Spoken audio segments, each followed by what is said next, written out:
It is said in our heavenly Bibles that he who endures till the end will be saved. Matthews 24:13. And a character who endures is perfectly encapsulated in the character known as Sakura, because he will endure and endure till the end. Now let's get into the video. So, Windbreaker.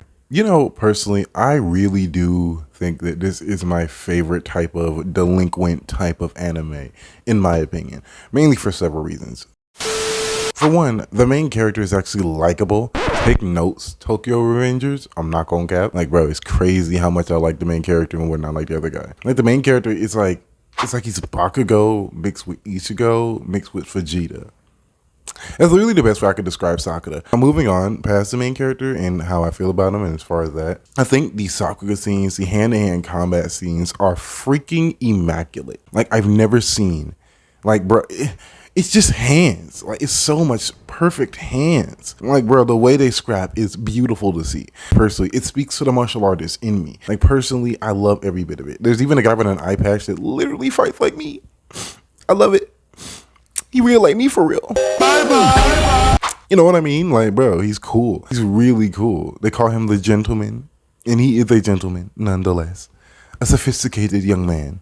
You'll love to see it. Now, moving on past that as well, I think overall the story is decent, as far as like the first 10 episodes that I've seen. I think for the most part, the story, it follows a pretty cohesive line of meeting people, getting to know people, squashing beefs. Like, that's literally what it is. Like, our main character meets a group of characters, from a rival gang, and they literally squash beef the entire time. Like, that's the entirety, or at least the main bulk of the second half of the first season, as far as up to this point, because it's only been 10 episodes so far.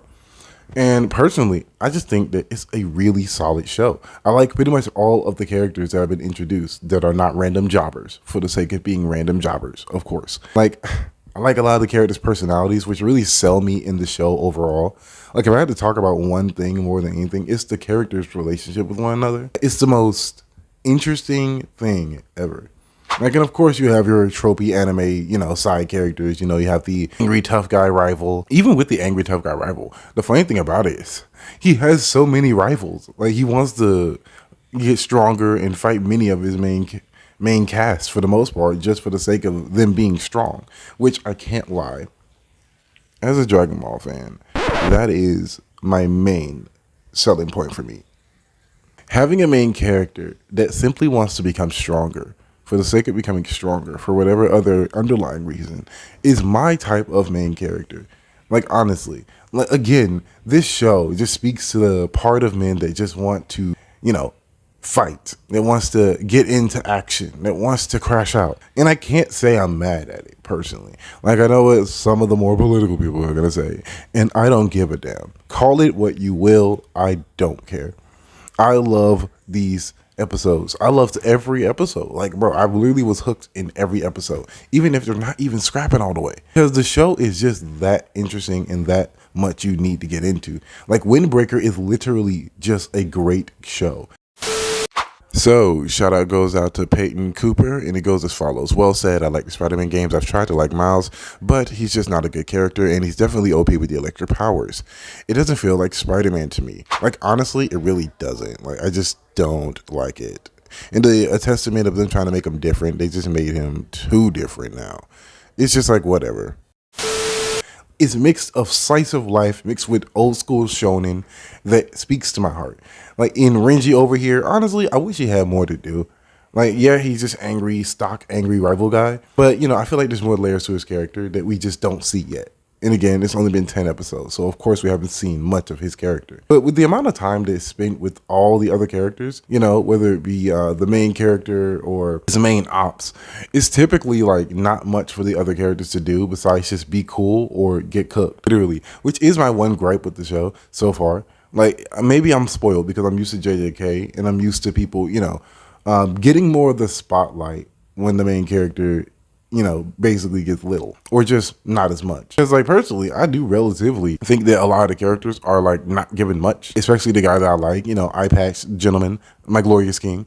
Like, even with him, right, there's very little we know about the guy besides what is given to us, like secondhand information. It's very it's just very not cool in my book, personally. And I think they could do a better job with that. And most likely they will with future seasons, because there's no way this is not getting a second season, because it's that good. Like, literally that good. But aside from that, I think the show itself is, like I said, perfection.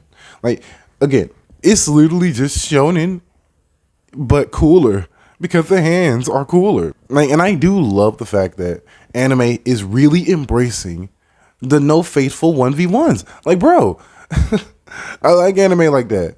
But there is a certain charm to the 1v1s. And honestly, the tournament style brackets thing, honestly, at this point, I've made peace with just, this is what popular shonen are going to do. This is what shonen are going to do to feel like they need to be popular a lot of the time. Just throw a tournament in the anime.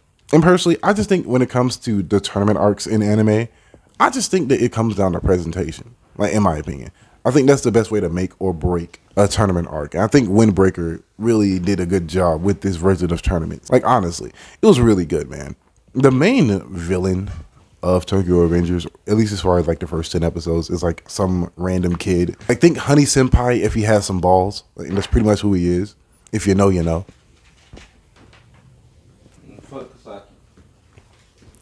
Yes. So yeah, he's pretty much just Honey Senpai, just given, you know, a gang. Like, literally, if you think about it, if you know, you know. He's literally just that. I'm not bullshitting. But I ain't gonna lie. His character is kind of cool. You know, he's just like, he wanted to be the strongest. He wanted to get to the top. He got to the top. He became the strongest. Something is missing, you know, and it was the things he sacrificed to reach his ideals. The way they handled it was perfect. Like, honestly, you felt the emotion in the emotional scenes. I'm not going to lie to you. But yeah, other than that, I don't want this video to be too long. It was a really good show. Peace.